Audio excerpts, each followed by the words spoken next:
الحمدللہ نحمده ونصلی علی رسولہ الکریم وآلہ وصحبہ اجمعین، اما بعد فاعوذ باللہ من الشیطان الرجیم، بسم اللہ الرحمن الرحیم۔ فلعلک باخع نفسک علی آثارہم ان لم یؤمنوا بہذا الحدیث اسفا۔ رب اشرح لی صدری ویسر لی امری واحلل عقدۃ من لسانی یفقہوا قولی۔ اللہم ارحمنا بالقرآن العظیم۔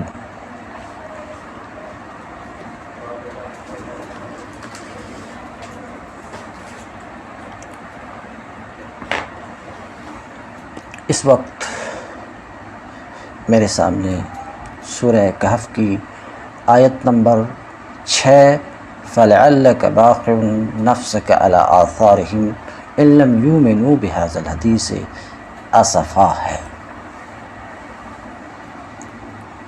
ترجمہ: اللہ رب العزت فرماتا ہے، شاید آپ اے نبی مارے افسوس کے ان کافروں کے پیچھے اپنی جان ہلاک کر دیں گے۔ باخع اسم فاعل ہے، اے اس کی تفسیر مفسر کرتے ہیں قاتل،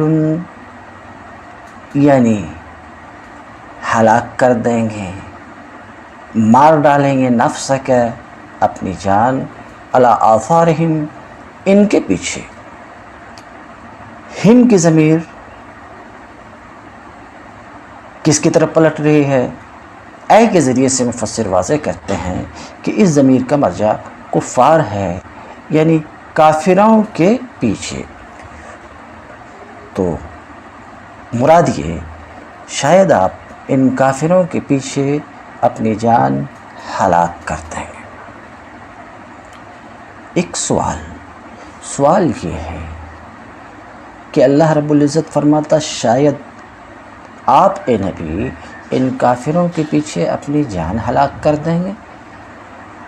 ظاہر ہے کہ آپ کی جان ہلاک تو نہیں ہوئی، الحمدللہ۔ پھر باخع نفسک علی آثارہم کا معنی کیا ہے؟ تو مفسر اس سوال کا جواب دیتے ہیں کہ یہ ایک تشبیہ ہے، یہ ایک تشبیہ ہے۔ کیا تشبیہ ہے؟ تو اس کو بیان کرتے ہیں، شبہہ وإیاہم حین تولوا عنہ ولم یؤمنوا وما تداخلوا من الاسف علی تولیہم برجل فارقہ احبتہ فہو یتساقط عثرات علی آثارہم۔ یعنی اللہ رب العزت نے آپ صلی اللہ علیہ وسلم کو وإیاہم اور کافروں کو تشبیہ دی اس موقع پر جب کافروں نے اس قرآن کے ماننے سے انکار کیا اور اس پر ایمان نہیں لائے، اور ان کے قرآن سے منہ موڑنے پر آپ صلی اللہ علیہ وسلم کو جو رنج و غم اور افسوس لاحق ہوا، سمجھ رہے ہیں؟ اس کو تشبیہ دی اس آدمی سے۔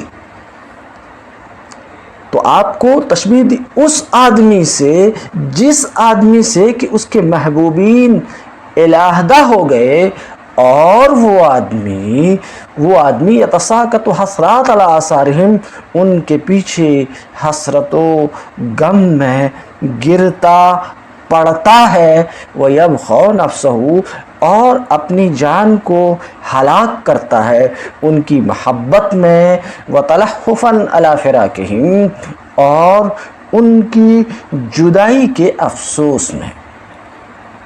تو یہ ایک تشبیہ تھی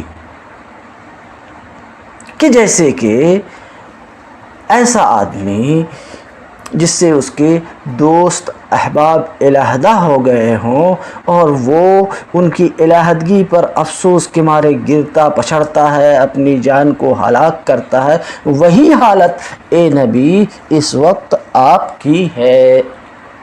یہ مراد ہے فَلَعَلَّكَ بَاخِعٌ نَفْسَكَ عَلَىٰ آثَارِهِمْ سے. إِن لَّمْ يُؤْمِنُوا بِهَٰذَا الْحَدِيثِ، اگر یہ اس بات پر ایمان نہیں لائیں گے تو آپ اپنی جان ہلاک کر دیں گے. بِهَٰذَا الْحَدِيثِ، یہاں پر حدیث سے مراد ہے قرآن، کیونکہ آپ قرآن کی دعوت دے رہے تھے. بِهَٰذَا الْحَدِيثِ، حدیث سے مراد قرآن ہے، جیسا کہ مفسر واضح کرتے ہیں کہ اگر وہ ایمان نہیں لائیں گے اس بات پر یعنی قرآن پر. اسفا، افسوس کی وجہ سے، افسوس کے مارے، یعنی آپ اپنی جان ہلاک کر دیں گے ان کے پیچھے افسوس کی وجہ سے. مفعول لہو واضح کرنا چاہ رہے ہیں مفسر کہ اسفن کو نصب مفعول لہو ہونے کی وجہ سے ہے.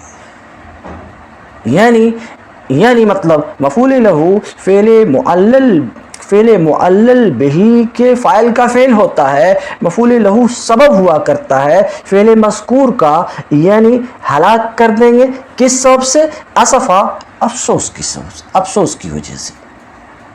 اے لفرط الحزن، اسی بات کو واضح کرتے ہیں انتہائی غم کی وجہ سے اور افسوس کی وجہ سے، انتہائی غم کی وجہ سے. والاسف المبالغہ فی الحزن والغضب، اور اسف کا لفظ جو آیا ہے لغت میں اس کا کیا معنی ہے؟ انتہائی غم اور غصہ. انا جعلنا، اگلی آیت ہے انا جعلنا ما علی الارض زینۃ لہا لنبلوہم ایہم احسن عملا. یقیناً یہ ایک حقیقت ہے کہ ہم نے روئے زمین کی ساری چیز کو زمین کے لیے زینت بنایا. انا جعلنا، یقیناً ہم نے بنایا، ما علی الارض، ان تمام چیزوں کو جو زمین پر ہے، زینۃ لہا، زمین کے لیے زینت.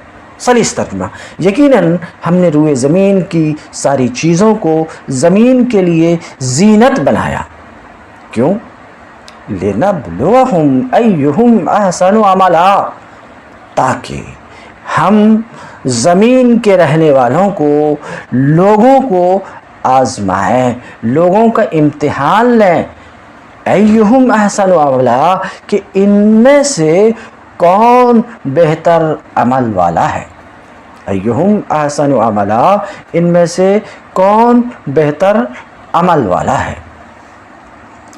اے ما یصلح ان یکون زینۃ لہا ولأہلہا من زخارف الدنیا وما یستحسن منہا. ایک سوال کا جواب کہ ہم نے زمین کی ساری چیزوں کو زمین کے لیے زینت بنایا، یہ ظاہر کے خلاف ہے، کیونکہ ظاہر یہی ہے کہ زمین کی ہر ایک چیز زمین کے لیے اور اہل زمین کے لیے زینت نہیں ہے. تو پھر زمین کی ساری چیزوں کو زینت بنانے کا کیا مطلب ہے؟ تو مفسر اس سوال کا جواب دیتے ہیں کہ زمین کی ساری چیزوں کو زمین کے لیے زینت بنایا، اس کا مطلب یہ ہے کہ ان تمام چیزوں کو جس میں زمین کی زینت بننے کی قابلیت و صلاحیت ہے، ان کو زمین کے لیے زینت بنایا. یہ مراد ہے ما علی الارض سے، ای ما یصلح ان یکون زینۃ لہا، یعنی وہ جو زمین کی زینت بن سکتی ہے زمین کے لیے اور اہل زمین کے لیے، وہ کیا ہے؟ من زخارف الدنیا، دنیا کی خوشنما چیزیں اور حسین نظر آنے والی چیزیں. لنبلوہم ایہم احسن عملا، تاکہ ہم لوگوں کو آزمائیں کہ ان میں سے کون بہتر عمل والا ہے. مطلب کیا ہوا کہ زمین کی ساری چیزوں کو ہم نے زمین کے لیے، اہل زمین کے لیے زینت بنایا. کس مقصد سے؟ امتحان لینے کے مقصد سے کہ لوگوں میں سے کون بہتر عمل والا ہے. وحسن العمل، اور عمل کی عمدگی، حسن العمل اور حسن عمل وہ کیا ہے؟ الزہد فیہا وترک الاغترار بہا. حسن عمل کس چیز کا نام ہے؟ زخارف سے کنارہ کشی، حسین نظر آنے والی چیزوں سے علیحدگی، و ترک الاغترار بہا، اور ان کے دھوکے میں نہ آنا، یہ حسن عمل ہے۔ وَإِنَّا لَجَاعِلُونَ مَا عَلَيْهَا صَعِيدًا زُرُجًا، اور یقیناً ان تمام چیزوں کو جو اس زمین پر ہے زینت میں سے، یقیناً ان سب کو جو اس زمین پر ہے ہم اسے صعیداً زرجا، چٹیل میدان بنا دیں گے۔ اِنَّا لَجَاعِلُونَ مَا عَلَيْهَا، یقیناً ہم ان سب چیزوں کو جو اس پر ہے، من ہذہ زینہ، اس زینت میں سے جس کا اوپر میں تذکرہ ہوا، صعید ای اردن ملسا، صعید چکنی زمین، جرجا یابسن خشک، لا نبات فی، جس میں کوئی سبزہ نہ ہو، کہتے ہیں یقیناً ان تمام چیزوں کو جو اس زمین پر ہے، یقیناً ہم ان سب کو جو اس پر ہے چٹیل میدان بنا دیں گے۔ سمجھ رہے ہیں؟ یابسا خشک، لا نبات فی، جس میں کوئی سبزہ نہیں ہوگا، حالانکہ پہلے بعد اس کے کہ کانت خضرا، بعد اس کے کہ وہ ہری بھری شاداب گھاس والی تھی۔ والمعنی، اس کا معنی یہ ہے، نعیدھا بعد عمارتھا خرابا، ہم ان کی تعمیر کے بعد، ان کو آباد کرنے کے بعد، اس زمین کو آباد کرنے کے بعد پھر ہم انہیں ویران کر دیں گے۔ کیسے ویران کریں گے؟ کس طریقے سے ویران کریں گے؟ بِإِمَاطَةِ الْحَيْوَانِ، حیوان کو مار کر کے، وَتَجْفِيفِ النَّبَاتِ وَالْأَشْجَارِ، اور سبزے اور درختوں اور اس کے علاوہ دوسری چیزوں کو خشک کر کے۔ وَلَمَّا ذَكَرَ مِنَ الْآيَاتِ الْكُلِّيَّةِ تَزْيِينُ الْأَرْضِ بِمَا خَلَقَ فَوْقَهَا مِنَ الْأَجْنَاسِ الَّتِي لَا حَصْرَ لَهَا، مفسر کا یہ قول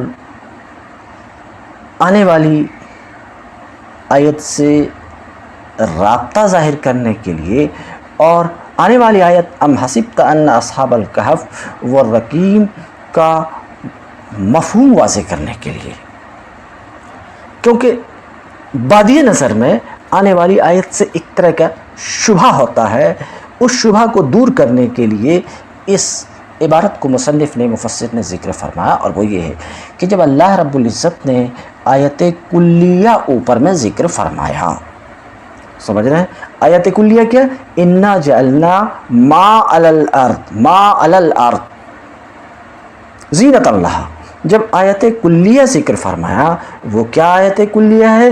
زمین، تزئین الارض، زمین کا مزین کیا جانا، ان سب سے، ان چیزوں سے جس کو اللہ رب العزت نے زمین کے اوپر پیدا کیا، یعنی من الاجناس التي لا حصر لها، وہ اجناس جو بے شمار ہیں۔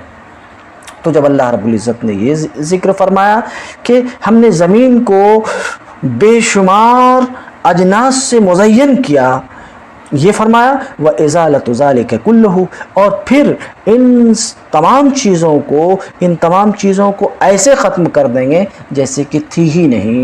تو اس کے بعد اللہ رب العزت نے فرمایا ام حسبت ان اصحاب الکہف والرقیم۔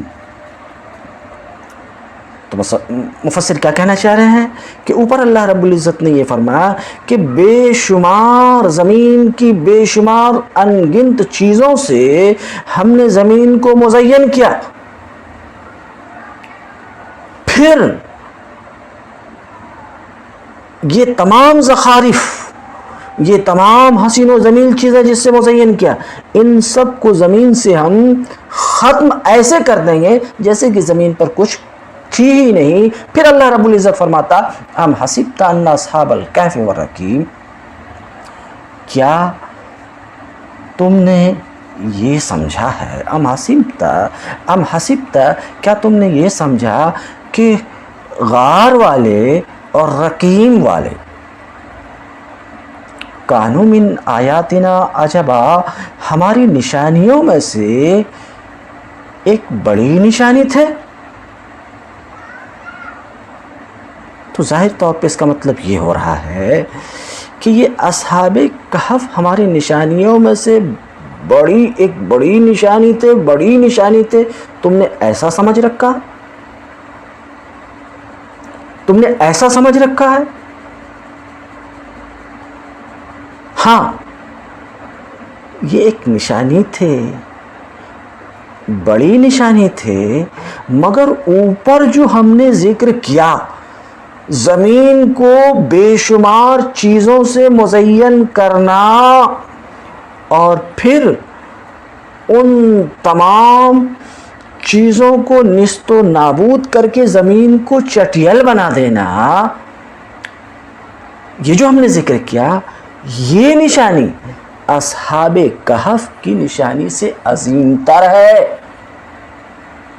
اصحاب کہف کی نشانی ایک بڑی نشانی، مگر ایک طرف لامحدود بے شمار انگنت زخارف، ان سب کو پیدا کرنا، پھر ان سب کو ختم کرنا، ایک طرف یہ،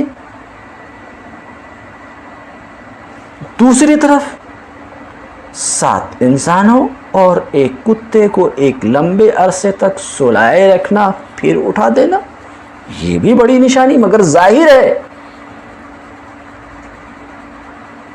کہ بے شمار چیزوں کو، انگنت چیزوں کو زمین کے اوپر پیدا کرنا، پھر ان کو نیست و نابود کرنا، ظاہر ہے کہ یہ عظیم تر ہے.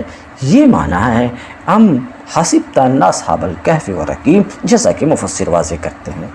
مطلب یہ ہے کہ وہ عظیم ترین ہیں، وہ جس کا اوپر میں ذکر ہوا، اصحاب کہف کے قصے سے اور عرصہ دراز تک ان کی زندگی کے باقی رکھنے سے. الکہف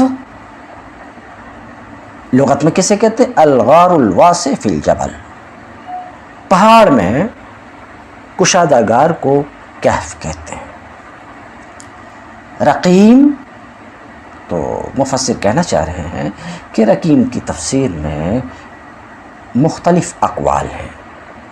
ایک قول تو یہ ہے اسم کلبہم، اصحاب کہف کے کتے کا نام ہے، ایک قول یہ ہے. دوسرا قول یہ ہے کہ قریتہم ای اسم قریتہم، اصحاب کہف کے گاؤں ان کی بستی کا نام ہے. کیا مطلب؟ جہاں اصحاب کہف کا واقعہ پیش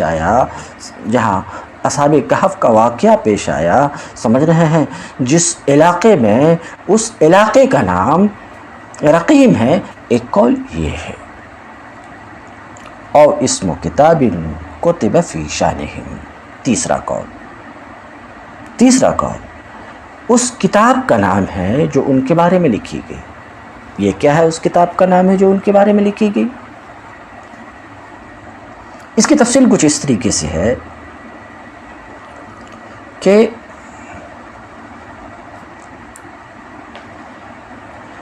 اصحاب کہف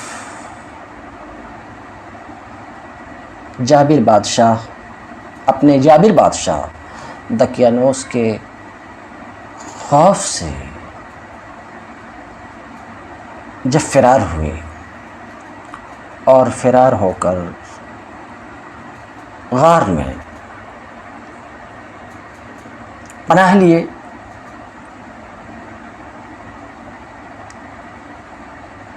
تو حاکم کی تلاش کے بعد اسے پتہ چلا کہ فلاں غار میں یہ پناہ گزی ہیں.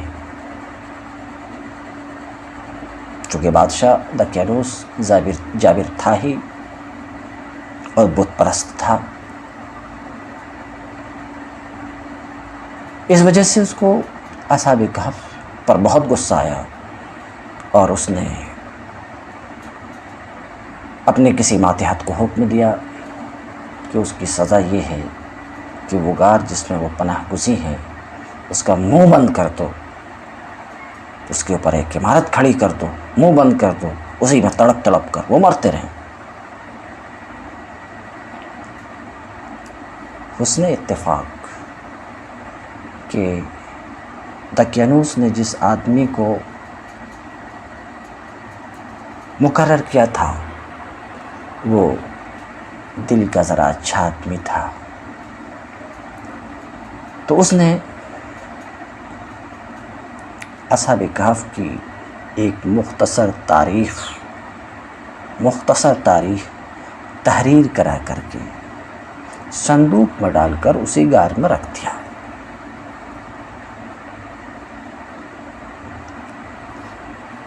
اسی کی طرف اشارہ کرتے ہوئے کہتے ہیں کہ رقیم اسم و کتاب کتب فی شانہ، رقیم کیا؟ اس کتاب کا نام ہے جو ان کے بارے میں لکھی گئی۔ ایک قول یہ، اور اسم الجبل، ایک قول یہ بھی ہے رقیم کے بارے میں کہ رقیم کیا ہے؟ اس پہاڑ کا نام ہے جس پہاڑ میں وہ کھوہ ہے جس میں اصحاب کہف مکی ہوئے تھے، پناہ گزین ہوئے تھے۔ تو واضح ہوا کہ رقیم کی تفسیر میں مختلف اقوال ہیں۔ کانوا من آیاتنا عجبا، کانوا من آیاتنا عجبا، ہماری نشانیوں میں سے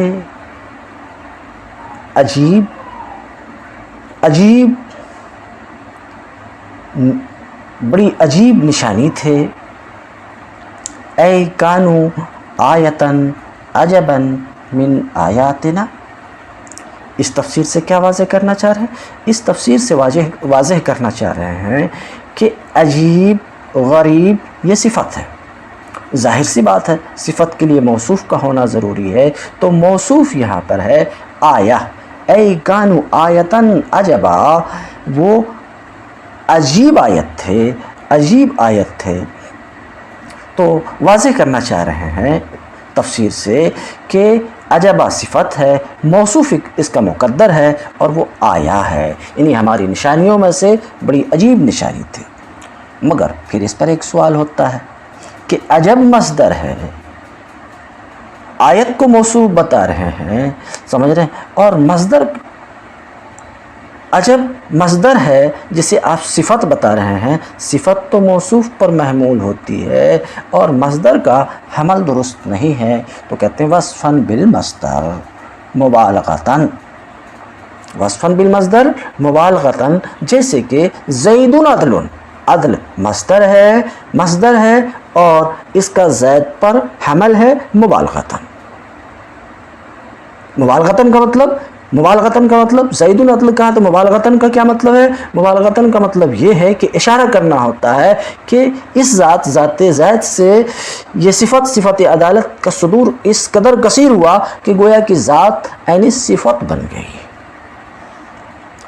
تو یا تو یہ کہا جائے کہ مبالغتاً، یا یہ کہا جائے، کچھ تو کہنا ہوگا، یا یہ کہا جائے کہ مضاف مقدر ہے، وہ ذات ہے، سمجھ رہے ہیں، ذات ہے۔ تو مانا یہ کانوا من آیاتنا آیتن ذا عجب، اب اس کے اوپر کوئی اعتراض نہیں۔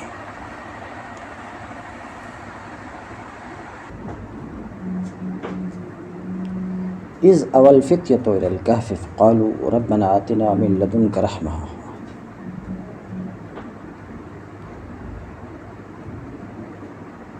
اے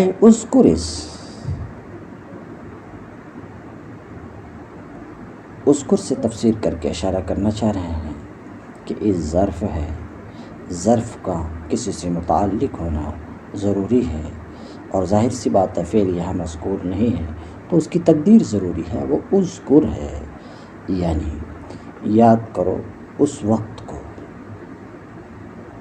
جب اول فتیۃ الی الکہف، چند جوانوں نے معلوم پہاڑ میں پناہ لی، فقالوا ربنا اے کتو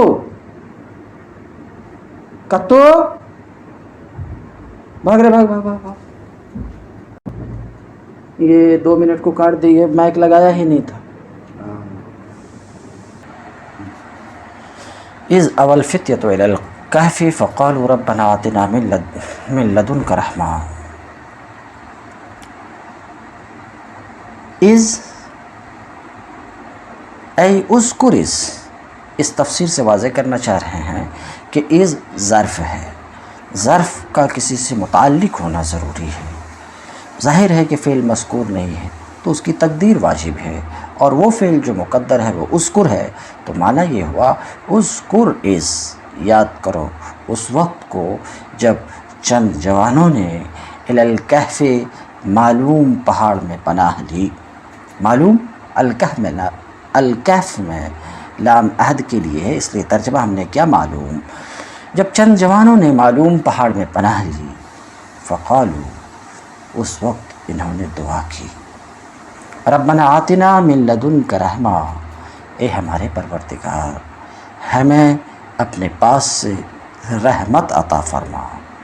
اپنے پاس سے اس کی تفسیر کرتے ہیں اے رحمتم من خزائن رحمتک، مطلب یہ ہے کہ اپنی رحمت کے خزانے میں سے کچھ رحمت عطا فرما. وہ کون سی رحمت ہے؟ مغفرت کی رحمت ہے، معافی کی رحمت ہے، روزی کی رحمت ہے، اور دشمنوں سے حفاظت کی رحمت ہے. اور انہوں نے دعا کی وَهَيِّئْ لَنَا مِنْ أَمْرِنَا رَشَدًا، اور ہمارے کام کو ٹھیک کر دے، ہمارے معاملے کو ٹھیک کر دے. کہتے ہیں اے الذی نحن علیہ، یعنی وہ جس پر ہم ہیں اسے ٹھیک کر دے. جس پر ہم ہیں وہ کیا؟ من مفارقت الکفار، کافروں سے جدائی، کافروں سے علیحدگی کو. تو معنی یہ ہوا کہ ہمارے کام کو یعنی کافروں سے جدا ہونے کو رشد کر دے، ٹھیک کر دے. کام جب ٹھیک ہوگا تو ظاہر سی بات ہے کام کرنے والا بھی ٹھیک ہو جائے گا. اس کو کہتے ہیں کہ یہ تو کام کے ٹھیک ہونے کے لیے دعا ہے، اپنے ٹھیک ہونے کے لیے نہیں. تو اس کو واضح کرتے ہیں حتی نکون بسببہ راشدین مہتدین، یہاں تک کہ اس کی وجہ سے، کام کے ٹھیک ہونے کی وجہ سے ہم ٹھیک اور ہدایت یافتہ ہو جائے. یا تو یہ معنی ہے وَهَيِّئْ لَنَا مِنْ أَمْرِنَا رَشَدًا کا، یا یہ معنی ہے کہ اجعل امرنا رشدا کلہ، ہمارے سارے کام کو ہی، ہمارے سارے معاملے کو ہی ٹھیک کر دے، ہمارے سارے معاملے کو ہی ٹھیک کر دے. جیسے کہ بولا جاتا ہے یسر لنا طریق رضا کا، ہمارے لیے اپنے رضا کے راستے کو آسان فرما. تو غار میں پناہ لیتے وقت انہوں نے دعا کی کہ اپنے رحمت کے خزانے سے ہمیں عطا فرما، ہمارے معاملے کو، پورے معاملے کو ٹھیک ٹھاک بنا دے. تو ہم نے کیا کیا؟ فضربنا علی آذانہم فی الکہف سنین عددا، تو ہم نے ان کی کانوں کو، ایک ترجمہ ہمارا، ایک تفسیر یہ آ رہی، ہم نے ان کے کانوں کو اس غار میں تھپ تھپا کر سالہ سال سلا دیا. مفسر کیا کہتے ہیں؟ اے ضربنا علیہا حجابا، یعنی ہم نے ان کے کانوں پر ایک پردہ چڑھا دیا. یہ حجاب کہاں سے لا رہے ہیں؟ ضرب یضرب، ضربنا فعل بفاعل، اس کا مفعول کون ہے؟ کہتے ہیں مفعول مقدر ہے. ہم نے ایک پردہ، اے حجابہ، ہم نے ایک پردہ چڑھا دیا. سمجھ رہے ہیں کس چیز کا پردہ؟ کہتے ہیں میں نے النوم، نیند کا ایک پردہ چڑھا دیا. سمجھ رہے ہیں علی آذانہم، ان کے کانوں پر. تو نیند کا پردہ چڑھا دیا، معنی یہ ہے انمناہم انامۃ ثقیلا، ہم نے ان کو گہری نیند دی، ہم نے ان کو ایک ایسی گہری نیند میں سلایا کہ آوازیں بھی انہیں اٹھا نہ سکے. فحذف المفعول الذی هو الحجاب، تو ضربنا کا مفعول محجوب ہے، تو مفعول کو حذف کر دیا گیا جو حجاب ہے۔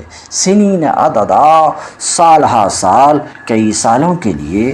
ذوات عدد سے اشارہ کرنا چاہ رہے ہیں کہ عدد سنین کی صفت ہے، اور ظاہر سی بات ہے کہ عدد مصدر ہے، تو یا تو یہ کہا جائے کہ مبالغتاً ہے، یا یہ کہا جائے گا کہ یہاں پر مضاف مقدر ہے اور وہ ذوات ہے۔ فَهُوَ صفت لسنین، تو یہ عدد سنین کی صفت ہے۔ زجاج کہتے ہیں، کہنے کا مطلب یہ ہوا، زجاج کہتے ہیں عددا ای تعد عددا، سمجھ رہے ہیں، تم گنتے رہو، ہم نے انہیں سالہ سال سلا دیا، عددا تم گنتے رہو یعنی بہت سالوں کے لیے، تعد عددا لکثرتھا، ان کے کثیر ہونے کی وجہ سے۔ کیوں؟ لأن القلیل قلیل یعلم مقدار ہو من غیر عدد، اس لیے کہ قلیل کی مقدار تو گنے بغیر معلوم ہو جاتی ہے، جب کوئی چیز کثیر ہوتی ہے تو وہ گنی جاتی ہے۔ مگر سوال یہ ہوتا کہ دراہم معدودہ تو قلیل پر بولا جاتا ہے، تو اس کی وجہ یہ ہے کہ اصل میں دراہم کا معاملہ یہ ہے کہ جب وہ کثیر ہوتا تھا تو اسے تولتے تھے، وزن کرتے تھے، جب قلیل ہوتا تو اسے گنتے تھے۔ ثم بعثناہم نعلم ای الحزبین احصیٰ لما لبثوا امدا، پھر ہم نے ان کو اصحاب کہف کو اٹھایا، ایقظناہم من النوم، بعض مرنے کے بعد اٹھانے کو بھی کہتے ہیں، یہاں پر کہنا چاہ رہے ہیں کہ موت انہیں نہیں آئی تھی۔ ایقظنا بعض یہاں پر ایقاظ کے معنی میں ہے، یعنی بیدار کیا ہم نے ان کو اصحاب کہف کو من النوم، نیند سے، پھر ہم نے اصحاب کہف کو نیند سے بیدار کیا، نعلم ای الحزبین، تاکہ ہم دیکھیں کہ ان دو گروہوں میں سے کون اپنی مدت قیام کا ٹھیک شمار کرتا ہے۔ نعلم ای الحزبین، دو گروہ کون؟ المختلفین منہم فی مدت لبثہم، دو گروہ، دو ٹیم، دو جماعت، کون سی دو جماعت؟ انہی میں سے دو اختلاف کرنے والی جماعت، انہی اصحاب کہف میں سے دو اختلاف کرنے والی جماعت، کس بات میں اختلاف کرنے؟ اپنے قیام کی مدت میں۔ تو حزبین سے مراد ہے المختلفین منہم فی مدت لبثہم۔ سوال یہ ہے کہ دو گروہ سے یہاں پر کیا مراد ہے؟ دو اختلاف کرنے والے گروہ سے کون سے؟ انہی کے دو اختلاف کرنے، اصحاب کہف میں سے دو اختلاف کرنے والے گروہ، یا دوسرے؟ تو دونوں تفسیر ہے، لیکن راجح تفسیر یہی ہے، اس لیے پہلے نمبر پر مفسر نے اس کو رکھا کہ انہی میں سے دو اختلاف کرنے والے گروہ، کس بات میں؟ ان کے قیام کی مدت میں اختلاف کرنے والے گروہ کو دیکھیں کہ کون مدت قیام کو بہتر شمار کرتا ہے۔ لأنہم سے دلیل اس بات کی کہ حزبین سے مراد دو اختلاف کرنے والی جماعت، دو اختلاف کرنے والے گروہ، لیکن کون سے دو؟ تو کہتے ہیں انہی میں سے دو، سمجھ رہے ہیں؟ اور اس بات کی دلیل لأنہم،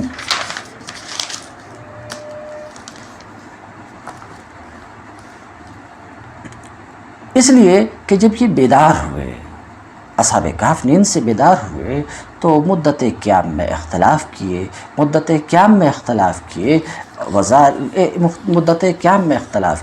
اور اس بات کی دلیل خود اللہ تعالیٰ کا یہ قول ہے، قال قائل منہم کم لبثتم، کہ ان میں سے ایک نے پوچھا، انہی میں سے ایک کہنے والے نے پوچھا، ان میں سے ایک نے اپنے اصحاب سے پوچھا، کم لبثتم، بتاؤ کتنی دیر ٹھہرے یہاں؟ قالوا لبثنا یوما او بعض یوم، تو انہی میں سے ایک جماعت نے جواب دیا، دن بھر یا دن بھر سے کچھ کم ٹھہرے ہوں گے۔ قالوا، ایک دوسری جماعت بولی ربکم عالم بما لبثتم، تمہارا رب بہتر جانتا ہے تمہارے قیام کی مدت کو۔ تو دیکھیے یہ آیت واضح طور پر بتا رہی ہے کہ ان کے درمیان اختلاف ہوا مدت قیام میں۔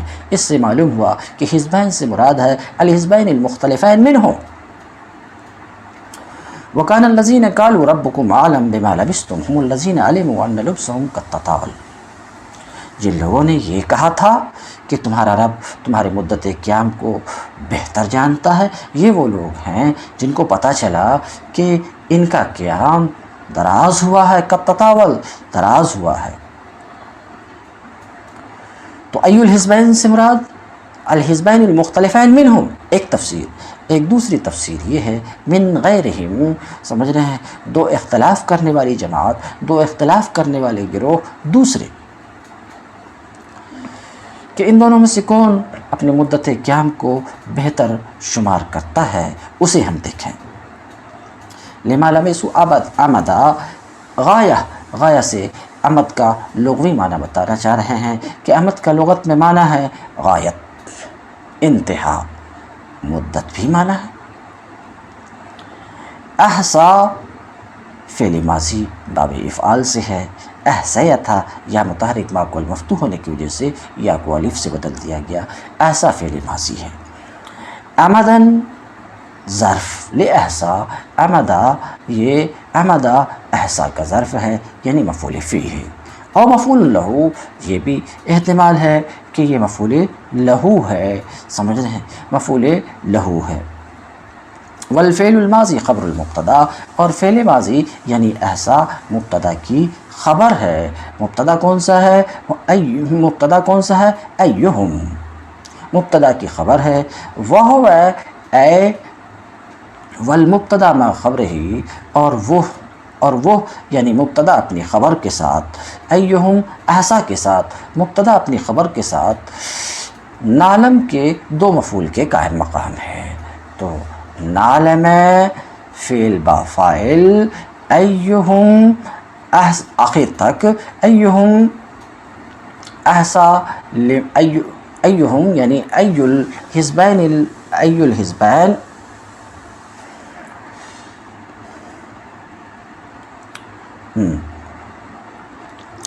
کہتے ہیں مبتدا اپنی خبر کے ساتھ نعلم کے دو مفعول کے قائم مقام ہیں۔ تو معنی یہ ہوا کہ ایہم ضبط عمدا لأوقات لبسہم، ان میں سے کس نے اپنے ٹھہرنے کے اوقات کی انتہا کو ضبط کیا، محفوظ کیا، وَأَحَاطَ عِلْمًا، اور ازرو علم کے احاطہ کیا، یعنی جانا اپنے ٹھہرنے کی غایت کو۔ بات ختم ہو چکی۔ ومن قال،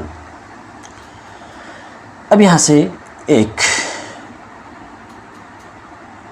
قول کو رد کرتے ہیں کہ بعضوں نے ایسا کہا کہ احصا لما لبسوا امدا میں احصا اسم تفضیل ہے، کہنا چاہ رہے ہیں کہ احصا اسم تفضیل نہیں ہو سکتا کیونکہ غیر ثلاثی مجرد سے ہے، اور غیر ثلاثی مجرد سے اسم تفضیل قیاسی نہیں ہے، افعل کے وزن پر نہیں آتا۔ ومن قال احصا افعل من الاحصاء، اور جس کسی نے بھی ایسا کہا ہے کہ احصا اسم تفضیل ہے احصا سے، جس کی معنی شمار کرنا ہے، فقط ضل، تو ان سے لغزش ہوئی ہے۔ کیوں؟ اس لیے کہ اس کا وزن غیر ثلاثی مجرد سے قیاسی نہیں ہے۔ انما قال لنعلم مع انہ تعالی، اب ایک سوال کا جواب دینا۔ نعلم ای الحزبین، نعلم ای الحزبین بعثناہم لنعلم ای الحزبین احصا، لنعلم ای الحزبین احصا، قرآن پاک میں لنعلم ہے، جبکہ اس مدارج میں جو ہمارے سامنے ہے نعلم تھا، صحیح یہی ہے لنعلم۔ انما قال لنعلم مع انہ تعالی، ایک سوال کا جواب دینا چاہ رہے ہیں کہ ہم نے انہیں اٹھایا، نیند سے بیدار کیا، اس بات کو جاننے کے لیے، اس بات کو جاننے کے لیے۔ تو سوال یہ ہے یہاں پر اعتراض یہ کہ اللہ تعالیٰ کو تو ہمیشہ سے ہی علم ہے، ہمیشہ سے ہی علم ہے، ہمیشہ سے ہی علم تھا، سمجھ رہے ہیں کہ دو گروہ اختلاف کریں گے اور فلاں حق کے قریب ہوگا اور فلاں حق سے دور ہوگا، اللہ رب العزت کو تو اس کا علم تھا ہی، پھر کیا مطلب ہوتا ہے کہ ہم نے اس لیے اٹھایا تاکہ جانیں؟ یہ ایک سوال ہے، اس سوال کا جواب دینا چاہ رہے ہیں۔ وَإِنَّمَا قال، اللہ رب العزت نے فرمایا لِنَعْلَمَ، باوجود اس کے کہ اللہ رب العزت کو ہمیشہ سے اس کا علم ہے۔ یہ ایک سوال کہ اللہ رب العزت کو تو اس کا علم ہے ہی، اس کا علم ہے ہی، ہمیشہ سے علم ہے کہ کون حق پر ہے اور کون حق سے دور ہے۔ اس کے باوجود فرمانے کا کیا مطلب ہوتا ہے؟ تاکہ ہم جانیں، تاکہ ہم دیکھیں، اس سوال کا جواب دے رہے ہیں۔ لأن المراد ما تعلق به العلم من ظہور الامر له، اس لیے کہ مطلب یہ ہے، اس لیے کہ علم کا جس امر سے تعلق ہے وہ ہے اس امر کا اصحاب کہف کے لیے ظاہر ہونا، تاکہ وہ ایمان اور اعتبار میں ترقی کرے۔ مطلب یہ ہے کہ علم کا جس سے تعلق ہے وہ ہے معاملے کا ظاہر ہونا ان کے لیے، اصحاب کہف کے لیے، تاکہ یہ ایمان و اعتبار میں اور ترقی کریں، اور اس لیے تاکہ یہ کرم ہو ان کے زمانے کے اہل ایمان کے لیے اور واضح نشانی ہو لکفار ہی، کافروں کے لیے۔ یا لنعلم کا مطلب یہ ہے، سوال یہ کہ اللہ کو تو علم ہی تھا، تو پھر کیا یہ کہنے کا کیا مطلب ہوتا تاکہ ہم جانیں؟ تو مطلب یہ ہے کہ ان کے اختلاف کو ہم موجود ہونے کی حالت میں بھی جانیں، جیسا کہ ہم موجود ہونے سے پہلے جانتے تھے، تو اب اس پر کوئی اعتراض نہیں ہے۔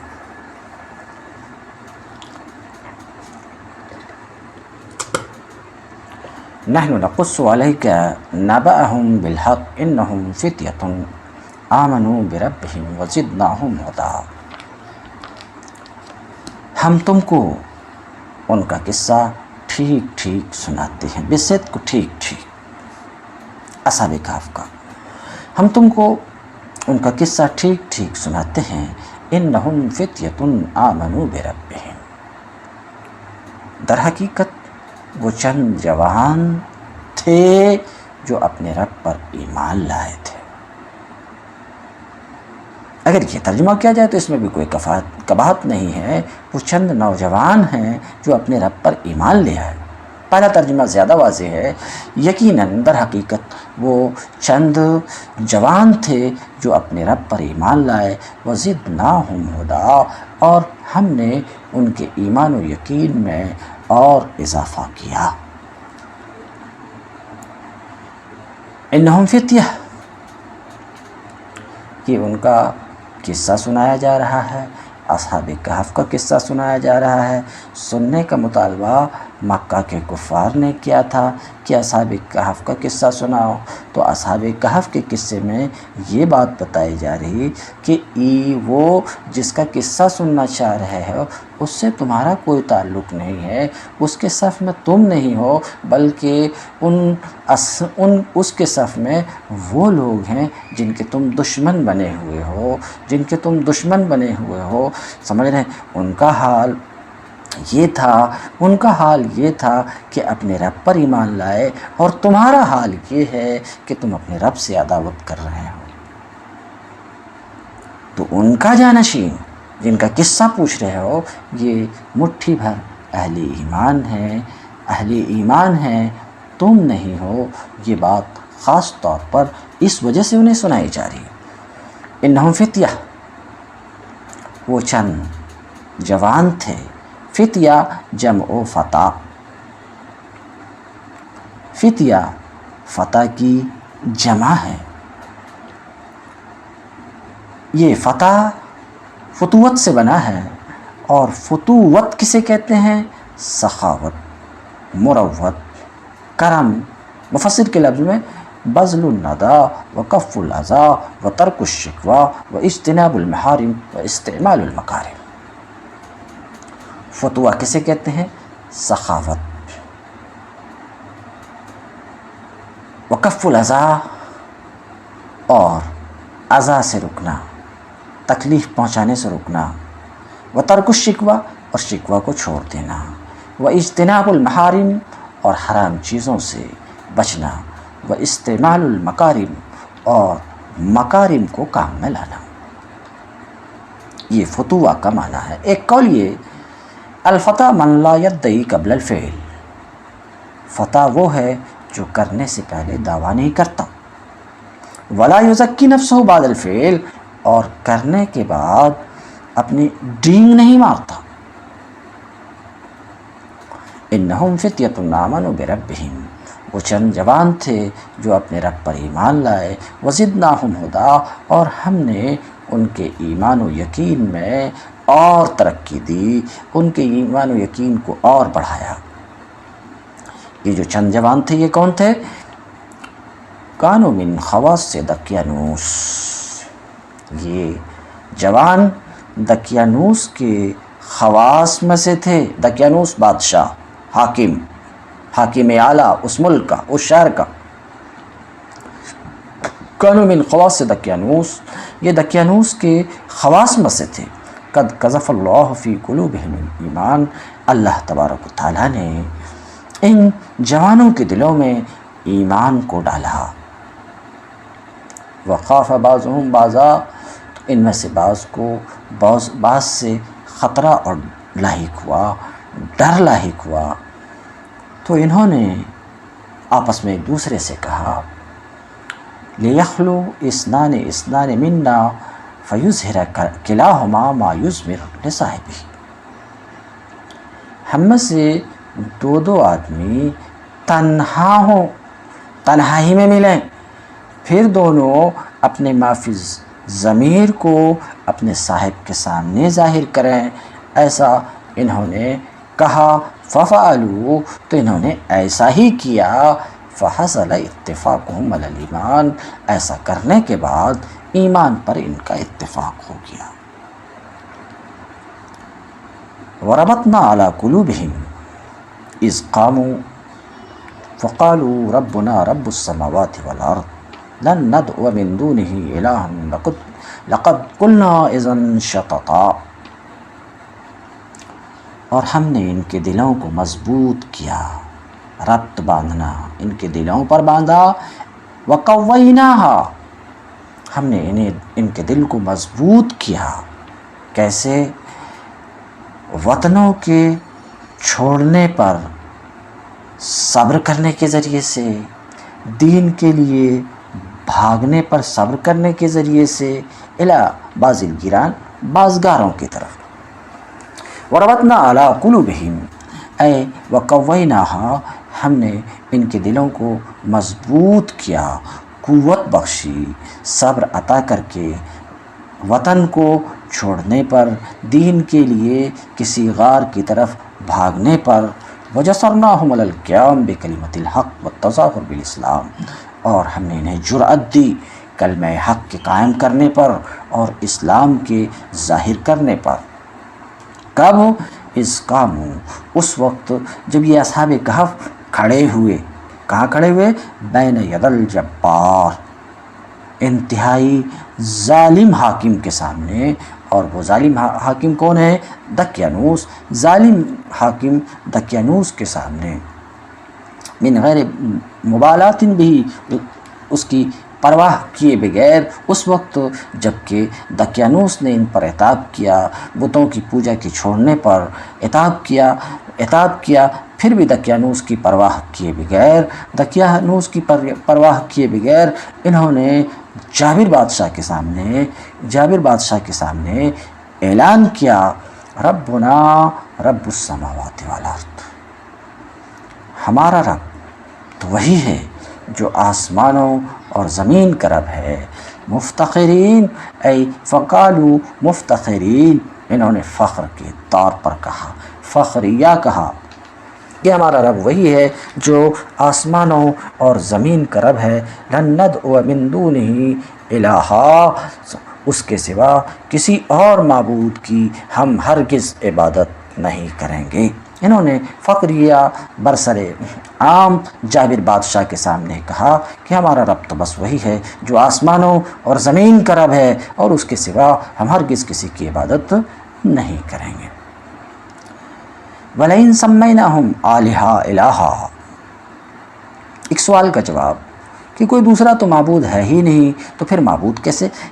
لوگ بولتے تو انہوں نے معبود کہا، مگر یہ کہ انہوں دل سے انہیں معبود نہیں مانتے۔ وَلَئِن سَمَّيْنَاهُمْ آلِهَةً، اگرچہ ہم نے ان کو معبود کہہ دیا ہے، مگر یہ ہے کہ ہم اللہ کے سوا کسی اور کو معبود مانتے نہیں، اللہ کے سوا کسی اور کی عبادت ہرگز نہیں کرنے والے۔ لَقَدْ قُلْنَا إِذًا شَطَطًا، اگر ایسا ہوا پھر تو ہم بہت ظلم والی بات بولنے والے ہوں گے۔ شطط ای قولا ذا شطط، یہاں جواب دینا چاہ رہے ہیں کہ شطط یہ صفت ہے، اس کا موصوف مقدر ہے قول، اور پھر دوسرا سوال یہ کہ شطط مصدر ہے، تو اس کا جواب کہا جائے یا تو مبالغتاً، یا جیسا کہ مفسر کہتے ہیں کہ مضاف مقدر ہے ذا شطط ای قولا ذا شطط۔ اگر ایسا ہوا تو ہم بڑی ظالمانہ بات کہنے والے ہوں گے۔ وہ شطط کیسے کہتے ہیں؟ الافراط فی ظلم، انتہائی ظلم کو، اور ظلم میں دور نکل جانے کو۔ من شط یشط اذا بعد، شط یشط بولا جاتا ہے جب کہ دور ہو جائے۔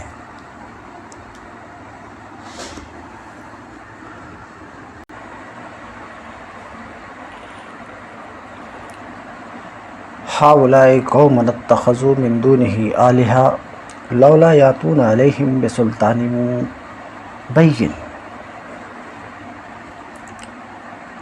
اصحاب کہف نے آپس میں ایک دوسرے سے کہا، ہؤلاء قومنا، یہ جو ہماری قوم ہے، اتخذوا من دونه آلهة، ان لوگوں نے اللہ کے سوا دوسرے خدا بنا رکھے ہیں۔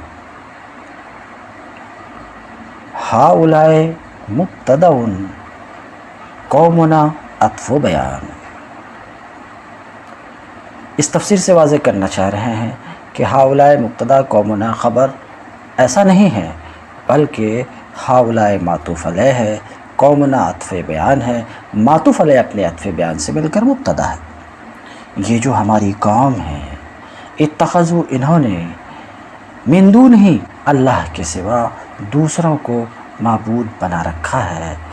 خبر، یہ خبر ہے، اتخذوا من دونہ آلہہ خبر ہے، وہ اخبار فی معنی الانکار، یہ جملہ خبریہ ہے، پورا جملہ خبریہ ہے، مگر انکار کے معنی میں ہے، یعنی انہوں نے، یہ جو ہماری قوم ہے، انہوں نے اللہ کے سوا دوسروں کو خدا بنا کے رکھا ہے، ایسا انہیں نہیں کرنا چاہیے۔ مگر جب انہوں ایسا کیے ہیں تو لولا یاتون علیہم بسلطان مبین، ان کے اوپر کوئی واضح دلیل کیوں نہیں پیش کرتے ہیں؟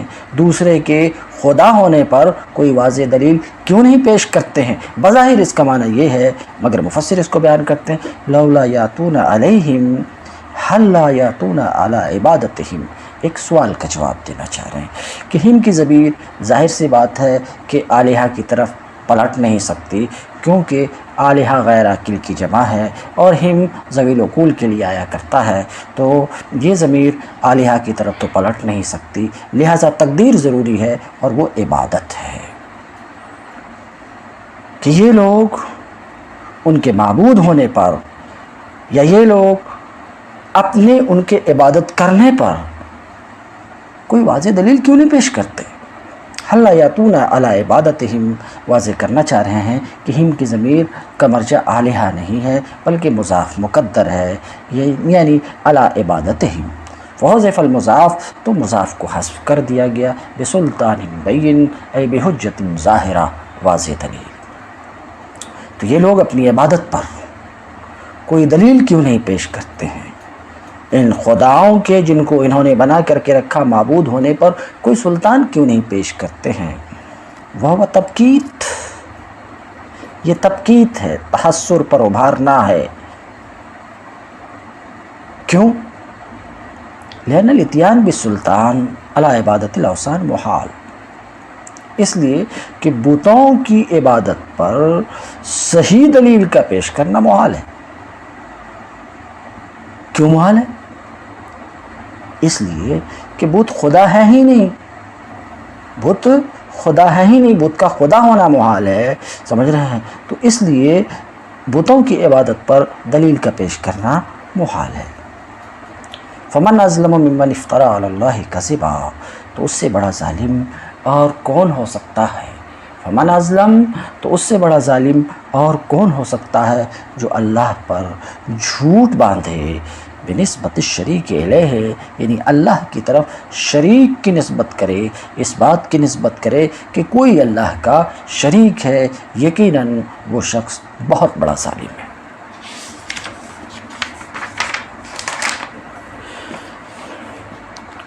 وَإِذَا اعْتَزَلْتُمُوهُمْ وَمَا يَعْبُدُونَ إِلَّا اللَّهَ خطابًا من بعضهم لبعض حين صممت عزيمتهم على الفرار بدينهم۔ یہاں اصحاب کہف میں سے بعض سے خطاب کر رہے ہیں۔ اصحاب کہف اپنے ساتھیوں کو مخاطب بنا رہے ہیں اس وقت جب کہ ان کا عزم مصمم ہو گیا اپنے دین کے لیے بھاگنے پر۔ کیا؟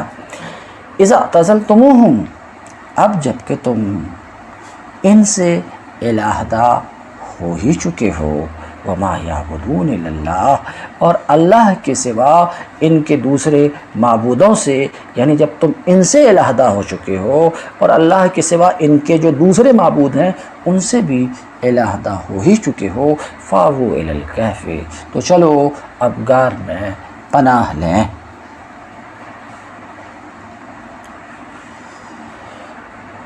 خطاب من بعضہم لبعض، اعتزلتمو میں خطاب ہے ان میں سے بعض کا بعض سے اس وقت جب کہ ان کا مصمم ارادہ بن گیا اپنے دین کے لیے بھاگنے پر۔ وما یعبدون نصب عطف علی الضمیر، کہنا چاہ رہے ہیں کہ ما یعبدون یہ منصوب ہے محل نصب میں ہے، ضمیر پر معطوف ہے، یعنی اعتزلتموہم میں جو ہم کی ضمیر ہے اس ضمیر پر معطوف ہے، تو معنی یہ کہ جب تم جدا ہو چکے ان سے، وما یعبدون الا اللہ، اللہ کے سوا ان کے دوسرے معبودوں سے، یعنی جب تم جدا ہو چکے ان سے اور جب تم جدا ہو چکے ان کے معبودوں سے، الا اللہ، اللہ کے سوا دوسرے معبود سے۔ اب الا اللہ برائے استثناء ہے، تو یہاں پر استثناء ہے۔ اب سوال یہ کہ یہ استثناء متصل ہے، مستثنیٰ متصل ہے یا مستثنیٰ منقطع ہے؟ تو دونوں ہو سکتا ہے۔ اس بات کو مفسر واضح کرتے ہیں، کہتے ہیں یہ مستثنیٰ متصل ہے، استثناء متصل ہے، مستثنیٰ متصل جس میں مستثنیٰ من کی جنس سے ہو، مستثنیٰ من کے جنس سے ہو تو وہ مستثنیٰ متصل ہوتا ہے، جیسے جاءنی القوم الا زیدا کہ زید قوم کے جنس سے ہے تو یہ مستثنیٰ متصل ہے۔ اور ایک مستثنیٰ منقطع ہوتا کہ مستثنیٰ من کی جنس سے نہیں ہوتا، جیسے جاءنی القوم الا حمارا، حمار قوم کی جنس سے نہیں، تو یہ مستثنیٰ منقطع ہے۔ اب سوال یہ کہ یہاں الا اللہ متصل ہے یا منقطع، تو کہنا چاہ رہے ہیں، مفسر واضح کرتے ہیں کہ دونوں احتمال ہے، مستثنیٰ متصل بھی ہو سکتا، منقطع بھی ہو سکتا۔ متصل تو اسی وقت ہوگا جب مستثنیٰ من کی جنس سے ہو، تو جنس سے کیسے ہے؟ کہتے ہیں لأنهم كانوا يقرون بالخالق ويشركون معه غيره كأهل مکہ۔ مستثنیٰ متصل اس لیے ہے کہ یہ اللہ کا اقرار کرتے تھے، خالق کا اقرار کرتے تھے، اور دوسرے کو اللہ کے ساتھ، خالق کے ساتھ شریک کرتے تھے، جیسے کہ اہل مکہ کا حال ہے کہ اہل مکہ اللہ کا اقرار کرتے تھے مگر دوسروں کو اللہ کے ساتھ شریک کرتے تھے۔ تو اہل مکہ کے نزدیک اللہ بھی معبود تھا اور لات، منات، عزا مثلا یہ بھی معبود تھے۔ تو ان کے معبودوں میں، اہل مکہ کے معبودوں میں اللہ بھی، اہل مکہ کے معبود میں لات، منات، عزا، اس کے سوا دوسرے معبود بھی تھے۔ تو یہ ان کی قوم اصحاب کہف کی قوم کا بھی ایک حال یہ تھا ایک قول کے مطابق کہ یہ خالق کا اقرار کرتے تھے مگر خالق کے ساتھ دوسرے کو شریک کرتے تھے اہل مکہ کی طرح۔ اگر ایسا ہے تو ظاہر ہے کہ یہ مستثنیٰ متصل ہے، اور اگر ایسا نہیں ہے کہ خالق کا اقرار نہیں کرتے تھے تب تو ظاہر ہے کہ الا اللہ جو استثناء ہے منقطع ہے اور منقطع یا مستثنیٰ منقطع ہے۔ وَإِذْ اعْتَزَلْتُمُ الْكُفَّارَ وَالْأَصْنَامَ الَّتِي يَعْبُدُونَهُ مِن دُونِ اللَّهِ، اگر منقطع ہے تو معنی یہ ہے کہ جب تم ان سے یعنی کافروں سے علیحدہ ہو چکے ہو اور ان بتوں سے جن کی یہ عبادت کرتے ہیں اللہ کے سوا ان سے علیحدہ ہو چکے ہو۔ بہرحال دونوں احتمال ہے، متصل بھی ہو سکتا منقطع بھی ہو سکتا۔ متصل ہو تو معنی وہ ہوگا، منقطع ہو تو معنی یہ ہوگا کہ جب تم کافروں سے اور ان بتوں سے علیحدہ ہو چکے ہو جن کی یہ عبادت کرتے ہیں اللہ کو چھوڑ کر۔ ایک احتمال وما یعبدون الا اللہ میں اور ہے، اس کو مفسر واضح کرتے ہیں او ہوا کلام معترض اخبار من اللہ تعالی عن الفتیہ انہم لم یعبدوا غیر اللہ۔ یہ جملہ معترضہ بھی ہو سکتا ہے۔ اب جب تم سے علیحدہ ہو چکے ہو کافروں سے تو یہ جملہ معترضہ وہ ہوتا جو سوال مقدر کا جواب ہوتا ہے۔ سوال یہ کہ ان سے علیحدہ ہو چکے ہو تو کیا انہوں پہلے کافر تھے؟ تو اللہ رب العزت خود جواب فرماتا وما یعبدون الا اللہ، انہوں نے اللہ کے سوا کبھی کسی کی عبادت کی ہی نہیں، یعنی یہ پہلے بھی کافر نہیں تھے۔ او ہوا کلام معترض، یا یہ جملہ معترضہ ہے، اللہ کی طرف سے خبردار کرنا، خبر دینا ہے ان جوانوں کے بارے میں کہ انہوں نے اللہ کے سوا کبھی کسی کی عبادت نہیں کی۔ تو اب جب کہ تم ان سے اور اللہ کے سوا ان کے دوسرے معبودوں سے الہت کی اختیار کر ہی چکے ہو، فاووا الی الکہف، تو غار کی چلو، غار کی پناہ لو، غار میں پناہ لو۔ کہتے ہیں سیروا الیہ، اس کی طرف منتقل ہو جاؤ، اس کی طرف منتقل ہو جاؤ، اس کی طرف چلو۔ یہ معنی یہ ہے، فاووا کا معنی یہ ہے، فاووا الی الکہف کا معنی یہ ہے کہ غار کو اپنا ٹھکانہ بناؤ۔ ینشر لکم ربکم من رحمتہ، تمہارا رب، ہمارا رب ہمارے لیے اپنے رحمت کے دروازے کو کھول دے گا، اپنے رحمت کو کھول دے گا۔ ینشر لکم ربکم من رحمتہ، تمہارے لیے تمہارا رب اپنی رحمت کو کھول دے گا، اپنی رحمت سے کھول دے گا یعنی روزی۔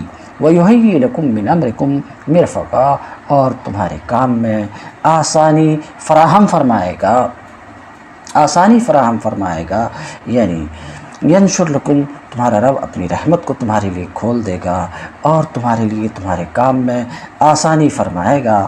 مرفق ایک قرأت ہے اور مرفق یہ قرأت ہے قراء سبع میں سے نافع مدنی کی قرأت مرفق ہے۔ اسی طریقے سے ابن عامر شامی کی قرأت مرفق ہے۔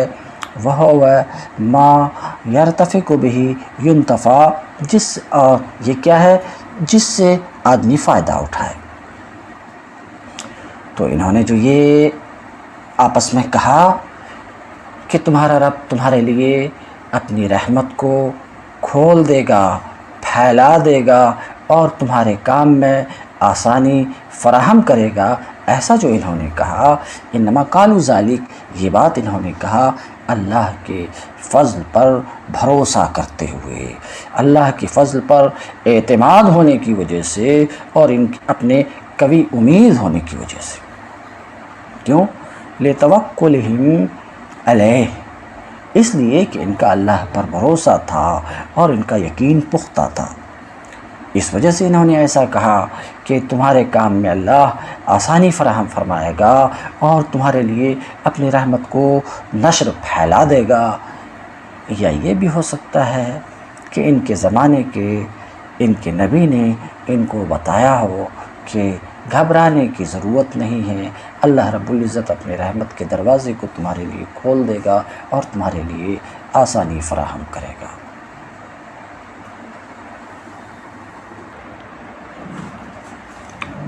وَتَرَى الشَّمْسَ إِذَا طَلَعَتْ تَزَاوَرُ عَنْ كَهْفِهِمْ وَتَرَى الشَّمْسَ إِذَا طَلَعَتْ تَزَاوَرُ عَنْ كَهْفِهِمْ، اور تم سورج کو دیکھو گے کسے باشد، کوئی دیکھنے والا دیکھے تو تم سورج کو دیکھو گے کہ جس وقت وہ نمودار ہوتا ہے، تزاور عن کہفہم، تو ان کے غار سے کترا جاتا ہے۔ ذات الیمین، دائیں طرف، بتخفیف الزا کوفی، مفسر تزاوروں میں قرۂ سبا کے جو اختلافات ہیں ان اختلافات کو واضح کرنا چاہ رہے ہیں کہ تینوں قرۂ کوفی کی قرأت زا کی تخفیف کے ساتھ ہے، یعنی تینوں کوفی قرہ کی قرأت میں یہ ہے تزاورو۔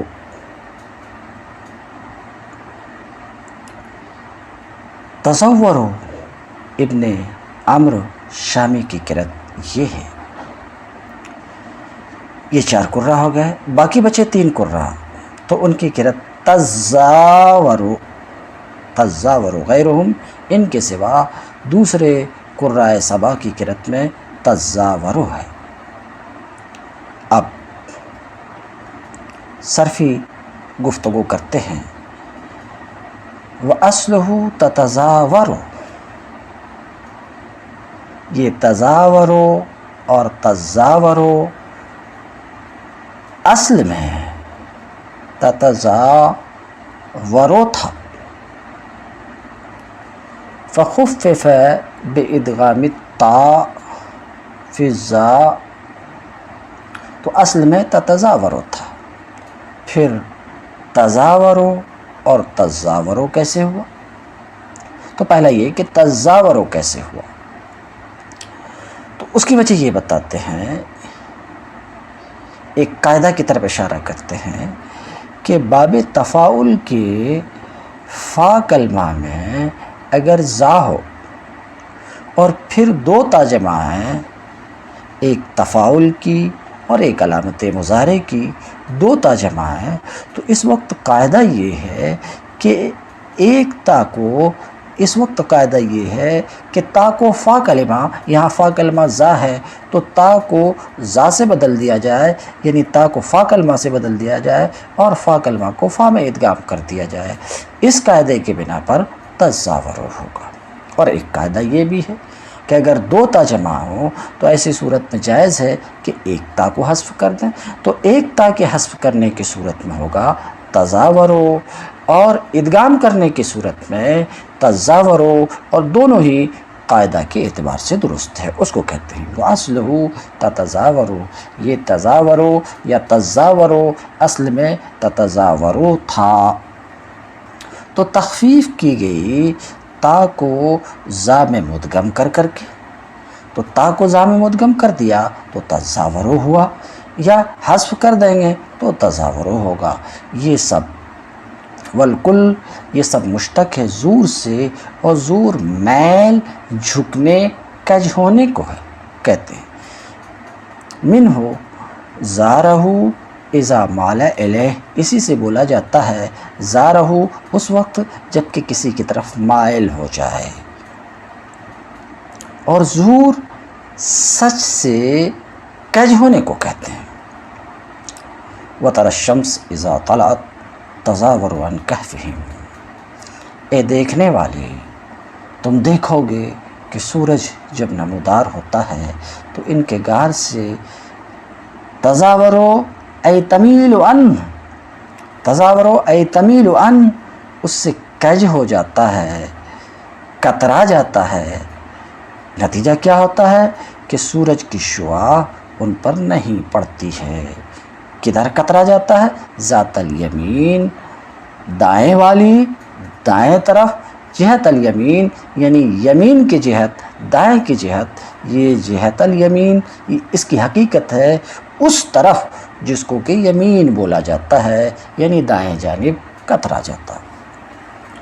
وَإِذَا غَرَبَتْ تَقْرِضُهُمْ، اور جب یہ سورج ڈوبنے لگتا ہے تو تقریضہم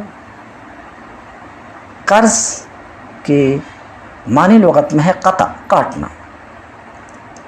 تقطعہم یعنی تقطعہم ای تترکہم وتعدل عنہم، یعنی انہیں چھوڑ کر بچ نکلتا ہے ذات الشمال، بائیں جانب، وہم فی فجوۃ منہ، حالانکہ اصحاب غار کے کشادہ جگہ میں ہیں، والمعنی انہم فی ظل، مطلب یہ ہے کہ یہ اصحاب غار دن بھر سائے میں رہتے ہیں کہ دھوپ انہیں نہیں آ لگتی ہے، دھوپ ان کو نہیں پہنچتی ہے، نہ طلوع کے وقت نہ غروب کے وقت، باوجود اس کے کہ یہ لوگ ایسی کشادہ کھلی ہوئی جگہ میں ہے جو دھوپ کے پہنچنے کی جگہ ہے۔ تو اگر اللہ ان سے سورج کو نہ روکتا تو یقیناً سورج کی شعاع یعنی دھوپ انہیں پہنچتی تھی۔ وقیل، اور ایک قول یہ ہے کہ غار کے کھلی ہوئی جگہ میں ہے کہ وہاں ہوا بھی پہنچتی ہے، ٹھنڈی ہوا بھی پہنچتی، اور انہیں غار کی کوئی تکلیف محسوس نہیں ہوتی۔ ذالک من آیات اللہ، وہ اللہ کی نشانیوں میں سے ہے۔ وہ ذالک اس میں اشارہ ہے، اس کا مشار الیہ کون ہے؟ تو مفسر اے کے ذریعے سے مشار الیہ کو واضح کرتے ہیں، وہ یعنی اللہ نے ان کے ساتھ جو کچھ کیا، ما صنعہ اللہ بہم، اللہ نے ان کے ساتھ جو کچھ کیا، یعنی سورج کا کترا جانا، بچ کر کے نکلنا طلوع کے وقت اور غروب کے وقت، من آیات اللہ اے آیت من آیات اللہ، یہ اللہ کی نشانیوں میں سے ایک نشانی ہے۔ مطلب یہ ہے کہ اس سمت میں ان کو دھوپ نہیں پہنچتی تھی، سورج ان کو نہیں پہنچتا تھا، یہ ان کی خصوصیت تھی جس سے اللہ نے کرامت کے طور پر ان کو سرفراز کیا۔ ایک قول تو یہ ہوا دھوپ نہ پہنچنے میں، ایک قول یہ ہوا کہ صراحتاً یہ ان کی کرامت تھی، جس کرامت سے اللہ رب العزت نے اصحاب کہف کو سرفراز کیا کہ سورج کو کترا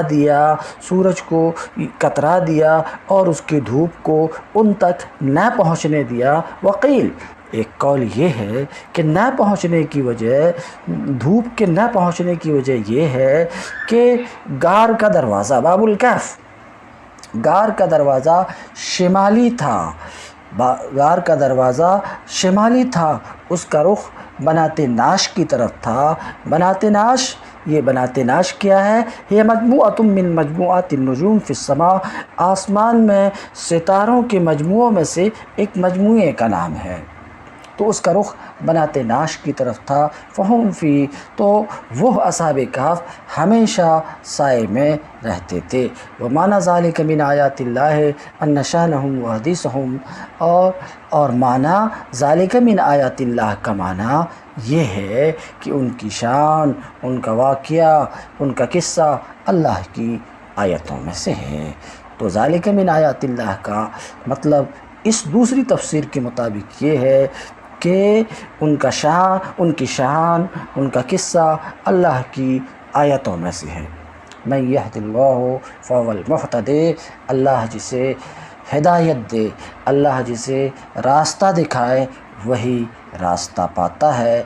مثل ما مر فی سبحان، اس کی تفسیر سبحان میں گزر چکی ہے۔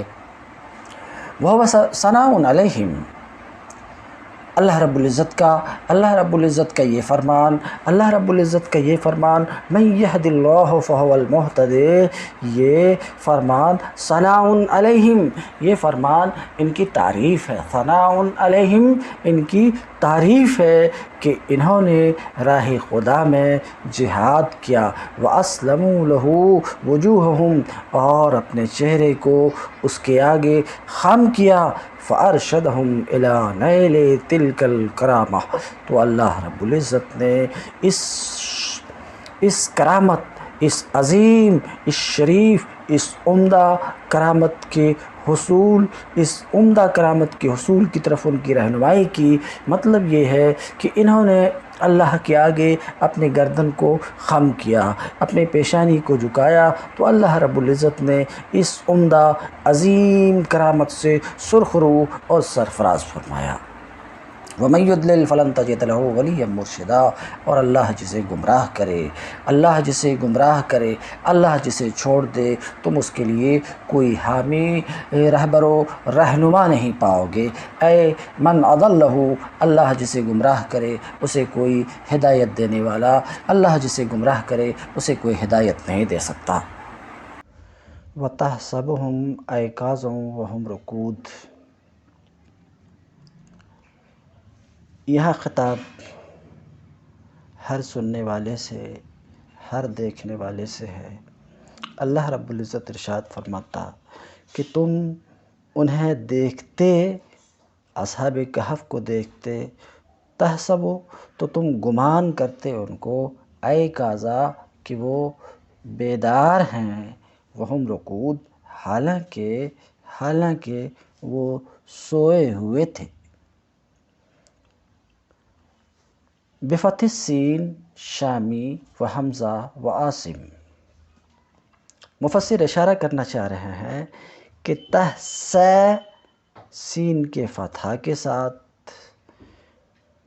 ابو عمرو ابن عامر شامی کی قرأت ہے اور حمزہ کی قرأت ہے، اور عاصم کے تمام راویوں سوائے عاشا کے ان کی بھی سین کے فتحہ کے ساتھ قرأت ہے۔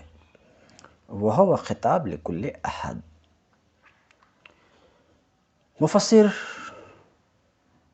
تصریح کرتے ہیں کہ تحسب میں جو خطاب ہے یہ کسی خاص آدمی سے نہیں بلکہ کسی بھی دیکھنے والے کسے باشد اس سے خطاب ہے۔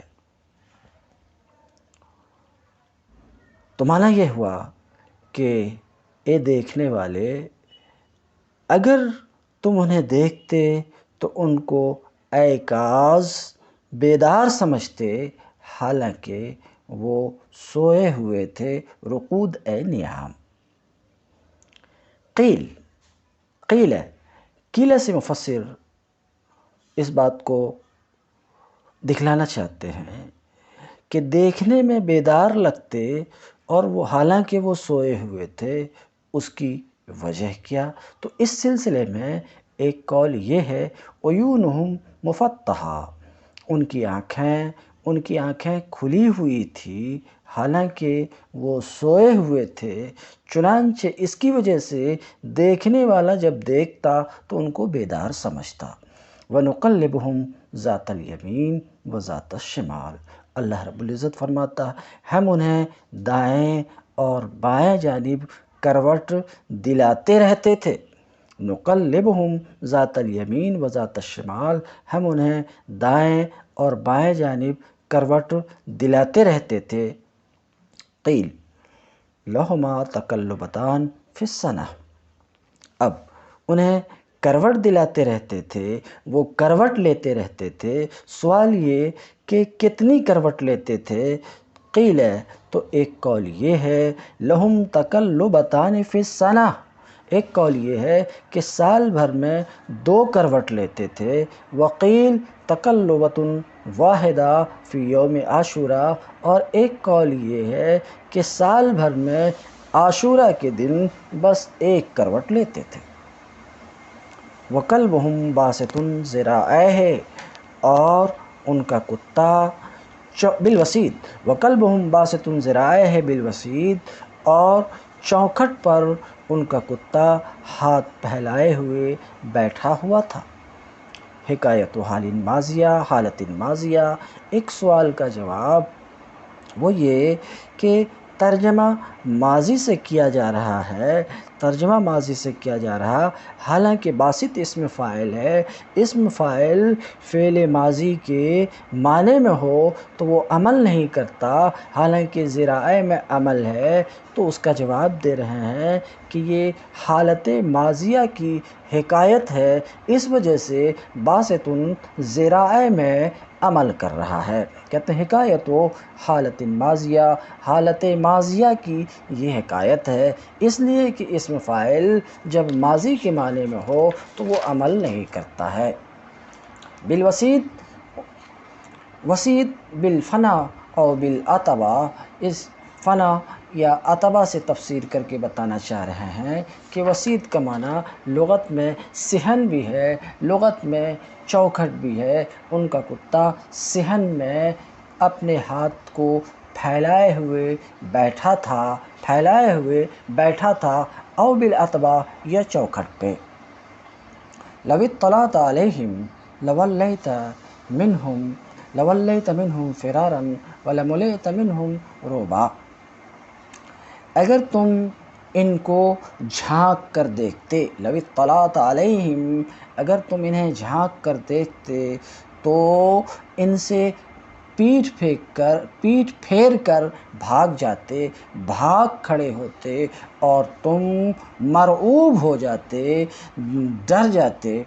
لو اطلعت علیہم، لو اشرفت علیہم فنظرت الیہم، مفسر کہنا چاہ رہے ہیں اگر تم انہیں جھانکتے، اگر تم انہیں جھانکتے پھر دیکھتے، اگر تم انہیں جھانک کر دیکھتے تو تمہاری حالت یہ ہوتی کہ ان سے منہ موڑ لیتے اور بھاگ جاتے۔ فرارا منصوب علی المصدر، منصوب علی المصدر سے مفسر اشارہ کرنا چاہتے ہیں کہ فرارن کو نصب مفعول مطلق ہونے کے بنا پر ہے، یہ منصوب ہے مفعول مطلق ہونے کے بنا پر، منصوب علی المصدر مفعول مطلق ہونے کے بنا پر منصوب ہے سوال۔ مفعول مطلق تو فعل مذکور کا، فعل مذکور کے لفظ سے ہوتا، فعل مذکور یہاں پر واللہ ہے، واللہ ہے، تو فرارن مفعول مطلق کس طریقے سے ہو سکتا؟ تو اس کا جواب دے رہے ہیں لأن معنی واللیت، مفعول مطلق فعل مذکور کا ہم لفظ بھی ہوتا ہے، اور مفعول مطلق وہ بھی ہوتا ہے جو فعل مذکور کے معنی میں ہو، تو مفسر کہتے ہیں ولیت منہم کا معنی فررت منہم ہے، تو فرارا ولیت کا ہم معنی ہے، لہٰذا اس کے مفعول مطلق ہونے میں کسی طرح کی کوئی قباحت نہیں ہے، اسی وجہ سے اسے نصب بھی ہے، اس لیے کہ ولیت منہم کا معنی ہے فررت منہم۔ ولملئت منہم رعبا، اور تم ان سے ڈر جاتے تھے، بتشدید اللام حجازی، یہاں اختلاف قرأت کی طرف مفسر اشارہ کرنا چاہتے ہیں کہ ایک قرأت تو یہی ہے لملئت، لملئت، اور دوسری قرأت ہے لملئت بتشدید اللام، لام کی تشدید کے ساتھ، لام کی تشدید کے ساتھ جو قرأت ہے ابن کثیر مکی کی قرأت ہے، للمبالغہ، مبالغہ کے لیے، مبالغہ کے لیے، کیونکہ حرف کی زیادتی معنی کی زیادتی پر دلالت کیا کرتا، جیسے کہ قطع کاٹا، قطع خوب خوب کاٹا۔ روبن تمیزن، اشارہ کرنا چاہ رہے ہیں کہ روبن کو نصب اس وجہ سے ہے کہ روبن تمیز ہے۔ وبضم العین شامی و علی، بضم العین شامی و علی، اس سے بھی قرأت کے اختلاف کی طرف اشارہ کرنا چاہ رہے ہیں، جو روب میں اختلاف ہے کہ عین کے ضمے کے ساتھ، یعنی رعوبن، رعوبن عین کے ضمہ کے ساتھ، یہ ابو شامی کی قرأت ہے اور علی کی قرأت ہے۔ یہ روب کیا ہے؟ یہ وہ ڈر ہے جو سینے کو مرعوب کر دیتا ہے، یہ وہ ڈر ہے جو سینے کو، صدر کو مرعوب کر دیتا ہے اور اسے بھر دیتا ہے۔ تو اوپر میں جو بات کہی گئی وہ یہ کہ ان کو دیکھ کر ان کے خوف سے بھاگ کھڑے ہوتے، تو ان سے مرعوب ہونا اور بھاگ جانا وہ کیوں؟ وَذَلِكَ، وہ اس لیے کہ اللہ نے انہیں ہیبت کا لباس پہنایا تھا، وہ اس لیے کہ اللہ نے انہیں ہیبت کا لباس پہنایا تھا، اس وجہ سے ہیبت کے لباس وہ پہنے ہوئے تھے، ہیبت کے لباس میں ملبوس تھے، اس لیے کوئی بھی دیکھنے والا جب ان کو دیکھتا تو مرعوب ہو جاتا، یا تو اس وجہ سے یا اس وجہ سے کہ ان کے ناخن، ان کے بال لمبے ہو گئے تھے، ان کا جسم بڑا ہو گیا تھا، اس کی وجہ سے دیکھنے والا ہیبت کھا کر مرعوب ہو جاتا۔ وعن معاویة انه غزا الروم فمر بالكهف، امیر معاویہ سے ایک روایت آئی ہے کہ انہوں نے روم پر فوج کشی کی تو اس موقع پر ان کی گزر اصحاب کہف کے غار کے پاس سے ہوئی، تو انہوں نے کہا امیر معاویہ نے کہا اريد ان ادخل، میں غار کے اندر داخل ہونا چاہتا ہوں، اس میں گھسنا چاہتا ہوں۔ فقال ابن عباس، تو ابن عباس رضی اللہ تعالی عنہما نے ان سے فرمایا لقد قیل لمن هو خیر منک لولیت منہ فرارا، اے امیر المومنین، وہ شخصیت جو آپ سے بہتر تھی ان سے فرمایا گیا کہ تم بھاگ کھڑے ہوتے، ان سے فرمایا گیا تو آپ کے لیے کسی طریقے سے مناسب اور روا نہیں ہے کہ آپ اس میں داخل ہوں۔ جب آپ سے بہتر شخصیت انہیں دیکھتی تو ان کی ہیبت سے، ان کے رعب سے بھاگ کھڑی ہوتی، تو ظاہر سی بات ہے آپ کی حالت اس سے بہتر تو نہیں ہو سکتی، آپ کی حالت بھی وہی ہوگی کہ بھاگ کھڑے ہوں گے۔ مگر حضرت عبداللہ ابن عباس نے لولیت میں خطاب کو، یہ حضرت عبداللہ ابن عباس نے سمجھا کہ یہ عام لوگوں سے خطاب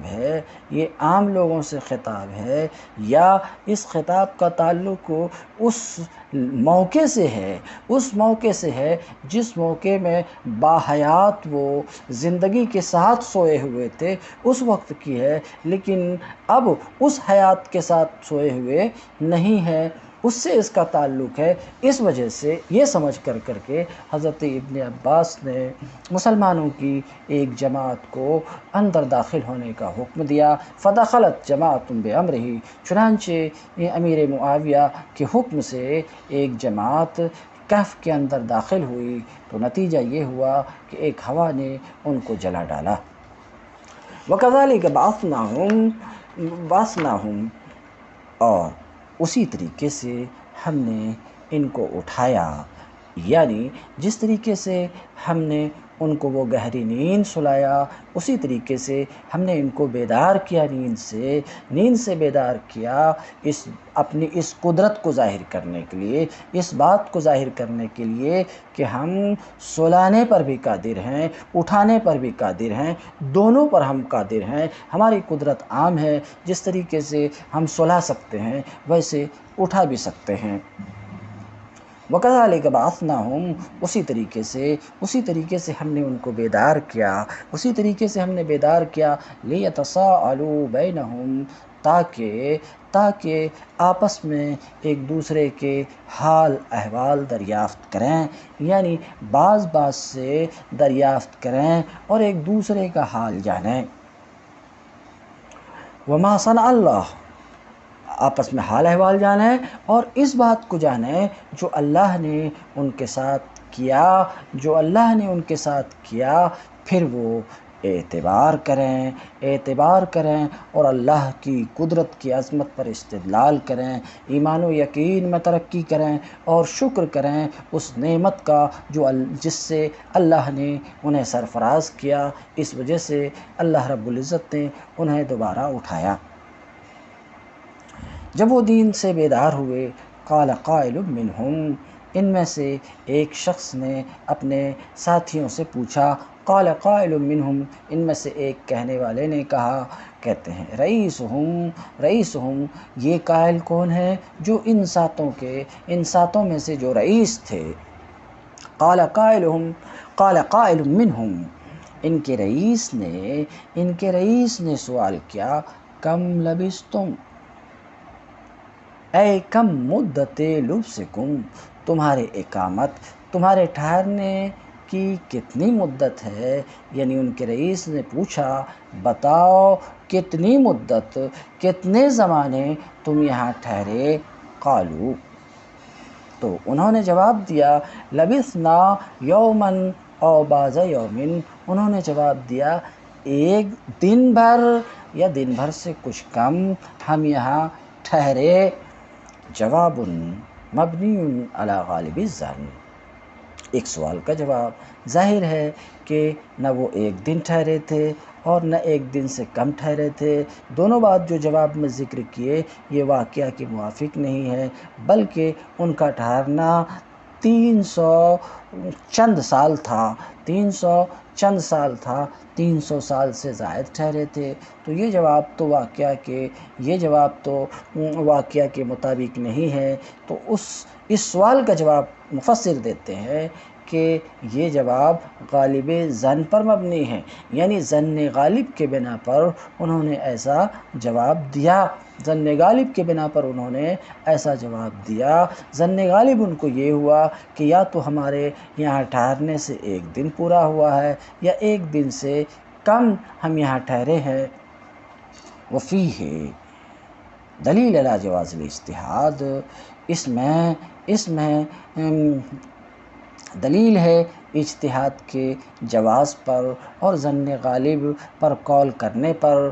مفسر کہنا چاہ رہے ہیں کہ جس طریقے سے انہوں نے ظن غالب کے بنا پر جواب دیا، اس سے یہ معلوم ہوا کہ ظن غالب کے بنا پر قول کرنا جائز ہے، جیسا کہ اصحاب کہف نے ظن غالب کے بنا پر لبثنا یومن او بعض یومن کہا، تو ظن غالب کے بنا پر قول کرنا جائز ہے۔ اس سے یہ بات معلوم ہوئی، اور اجتہاد قول بالظن الغالب ہی کا نام ہے، تو اس سے یہ معلوم ہوا کہ اجتہاد جائز ہے۔ قالوا ربکم اعلم بما لبثتم، انہی کی ایک دوسری جماعت نے کہا، تمہارا رب بہتر جانتا ہے تمہارے ٹھہرنے کی مدت کو۔ بمدت لبسکم اشارہ کرنا چاہ رہے ہیں کہ ما یا تو مصدریہ ہے یا موصولہ ہے۔ تمہارا رب بہتر جانتا اس چیز کو، اس مدت کو جس مدت تک تم ٹھہرے، اے بمدت لبسکم، تمہارے ٹھہرنے کی مدت کو تمہارا رب بہتر جانتا ہے۔ انکار علیہم من بعضہم، یہ جملہ فرما کر کے، یہ جملہ کہہ کے کہ تمہارا رب تمہارے ٹھہرنے کی مدت کو بہتر جانتا ہے، یہ ان کا انکار ہے جنہوں نے یہ کہا تھا لبثنا یومن او بعض یومن، یعنی ایسا نہیں ہے۔ کہتے انکار علیہم من بعضہم، ان کا انکار ہے ان کے بعض کی طرف سے۔ کأنہم، آخر انکار کیسے کیا، کس طریقے سے انکار کیا کہ جو جواب آپ نے دیا ویسا نہیں ہے۔ کأنہم قد علموا بالادلہ، گویا کہ انہیں ادلہ کے ذریعے، دلائل کے ذریعے سے علم ہوا، یا اللہ تعالیٰ کے ان کے دل میں ڈال دینے سے علم ہوا کہ ٹھہرنے کی مدت دراز ہے، اور اس مدت کی مقدار کو اللہ ہی جانتا ہے کہ ٹھہرنے کی مدت کی مقدار کیا ہے۔ وروی ہے، بہرحال سوال یہاں پر یہ ہوتا ہے کہ کس بنا پر انہوں نے یومن او بعض یومن کا لفظ جواب میں کہا، تو اس کی طرف مفسر اشارہ کرتے ہیں۔ روایت میں آیا ہے، مروی ہے کہ اصحاب کہف میں صبح کے وقت داخل ہوئے تھے اور زوال کے بعد بیدار ہوئے، تو انہوں نے ظن کیا کہ یہ وہی دن ہے جس دن وہ داخل ہوئے تھے۔ پھر جب انہوں نے ناخنوں اور بالوں کی لمبائی کی طرف دیکھا، پھر انہوں نے جب اپنے ناخنوں اور اپنے بالوں کے طول کو دیکھا، قالوا ذالک، تو اس کے جواب میں وہ کہا، کیا کہا؟ ربکم عالم بما لبستم۔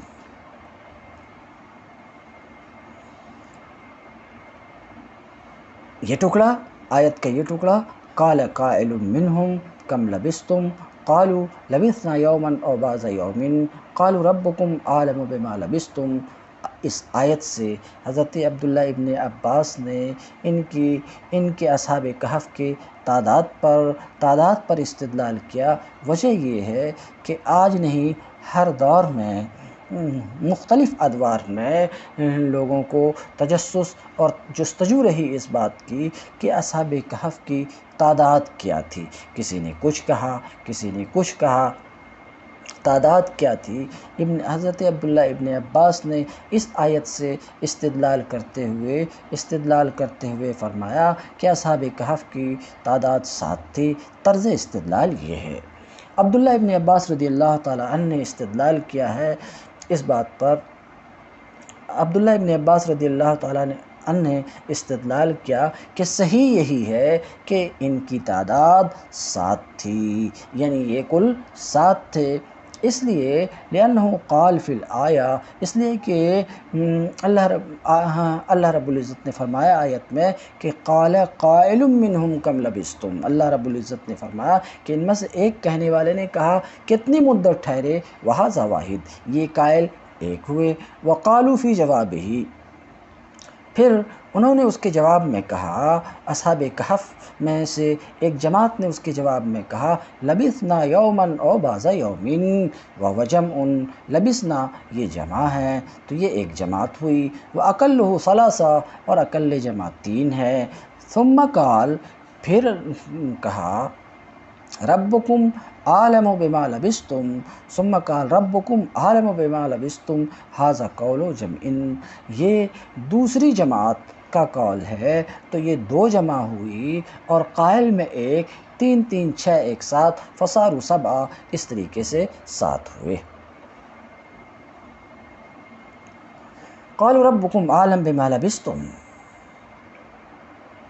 ان کی ایک جماعت نے کہا تمہارا رب تمہارے مدت قیام کو بہتر جانتا ہے، فابعثوا احدکم بورقکم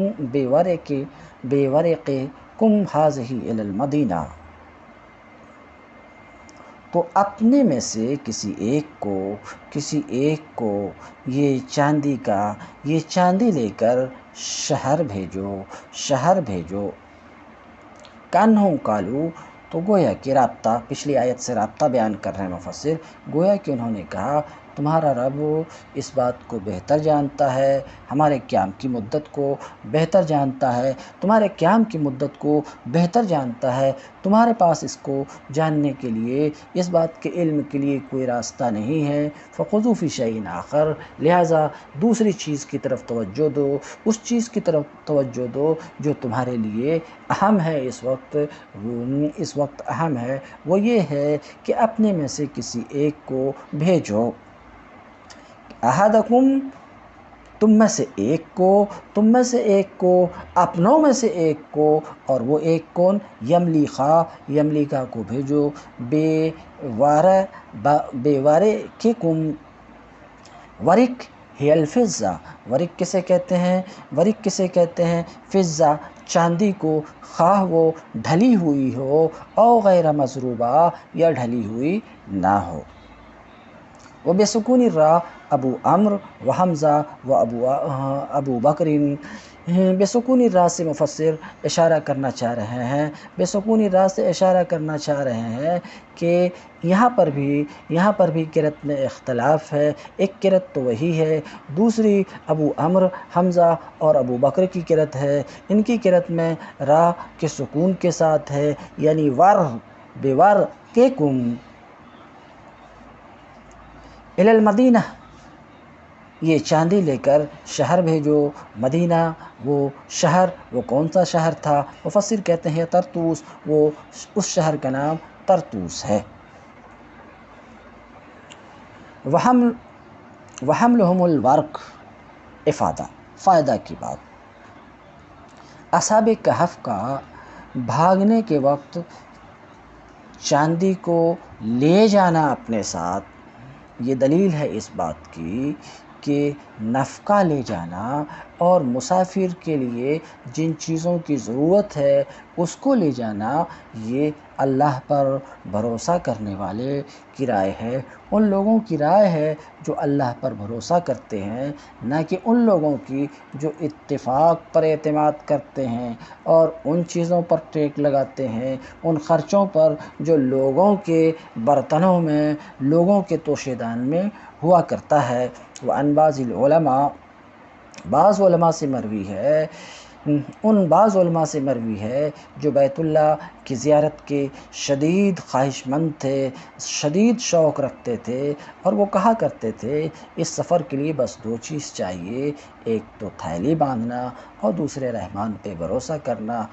افادہ کی بات یہ ہے کہ مسافر کو اپنی ضرورت کی چیز ساتھ لے جانا، مسافر کو ساتھ میں توشہ لے جانا، یہ توکل کے خلاف نہیں ہے بلکہ عین توکل ہے، جیسا کہ اصحاب کہف کے اپنے ساتھ چاندی کے لے جانے سے، چاندی کے سکے ساتھ لے جانے سے یہ بات واضح ہے۔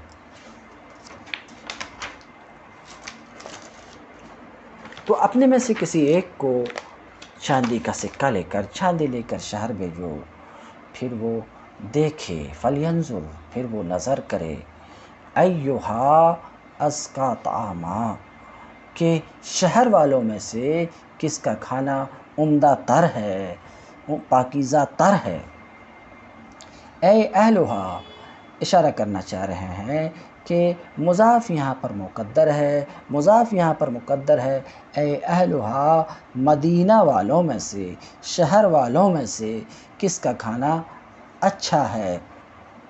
مضاف مقدر ہے، اس بات کی دلیل تو کہتے ہیں فَحُذِفَ كَمَا وَاسْأَلِ الْقَرْيَةَ، مضاف یہاں پر محذوف ہے، مضاف کو حذف کر دیا گیا ہے، ایسے ہی جیسے کہ وَاسْأَلِ الْقَرْيَةَ میں مضاف محذوف ہے، یعنی وَاسْأَلْ أَهْلَ الْقَرْيَةَ، بستی والے سے پوچھو، اور اس بات کی دلیل یہ ہے کہ نفس بستی میں سوال کے جواب دینے کی صلاحیت نہیں ہے، تو اسی سے بات واضح ہو جاتی کہ اہل مقدر ہے۔ تو جس طریقے سے قریہ وَاسْأَلِ الْقَرْيَةَ میں اہل مقدر ہے اور مراد ہے وَاسْأَلْ أَهْلَ الْقَرْيَةَ، اسی طرح ایہا میں اہل مقدر ہے، مراد ہے اہلہا، ایو اہلہا، ایو اہلہا۔ وَأَيُّ مبتدا، ایہا میں ایو مبتدا ہے اور اس کی خبر ازکا ہے۔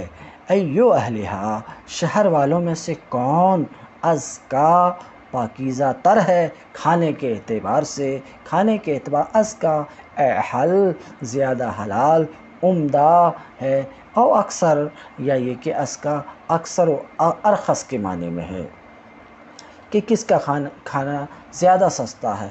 طعاماً، تمیز، اشارہ کرنا چاہ رہے ہیں کہ طعاماً کو نصب تمیز کے بنا پر ہے، منصوب اس لیے ہے کہ تمیز ہے ازکا میں کی ضمیر سے۔ فَلْيَأْتِكُمْ بِرِزْقٍ مِّنْهُ، غور کریں کہ کس کا کھانا اچھا ہے، پھر تمہارے واسطے کچھ کھانے کو لائے، تمہارے واسطے کچھ کھانے کو لائے، وَلْيَتَلَطَّفْ، اور ہوشیاری سے کام لے، ایک معنی، دوسرا نرمی کا مظاہرہ کرے، وَلْيَتَكَلَّفِ اللُّطْفَ، اور لطف کا مظاہرہ کرے۔ اشارہ کرنا چاہ رہے ہیں کہ تلطف باب تفاعل سے ہے، اور باب تفاعل کی خاصیت ہے تکلف، باب تفاعل کی خاصیت ہے تکلف، تو لطف کا مظاہرہ کرے اس چیز میں جسے وہ انجام دے، یعنی خرید و فروخت کا معاملہ، یہاں تک کہ دھوکہ نہ کھائے، یا پوشیدہ رکھنے کے معاملے میں لطف کا مظاہرہ کرے، ہوشیاری سے کام لے، یہاں تک کہ ہماری معرفت و جانکاری نہ ہو سکے۔ وَلَا يُشْعِرَنَّ بِكُمْ أَحَدًا، اور کسی کو تمہاری بھنک نہ لگنے دے، تمہاری بھنک نہ لگنے دے۔ اشعر یشعر اشعار، خبر دینا، تمہاری خبر نہ دے، یعنی مطلب یہ ہے کہ لا یفعلن ما یؤدی الی الشعور بنا، کچھ ایسا ہرگز نہ کرے جس سے ہماری خبر ہو جائے۔ لا یفعلن ما، وہ کام نہ کرے جو ہمارے خبر کی طرف پہنچائے بلا ارادہ بھی۔ فسمی ذلک اشعارا منہ بہم، تو اسی کو اس کی طرف سے اشعار کہا گیا، اس لیے کہ یہ اشعار کا سبب ہے۔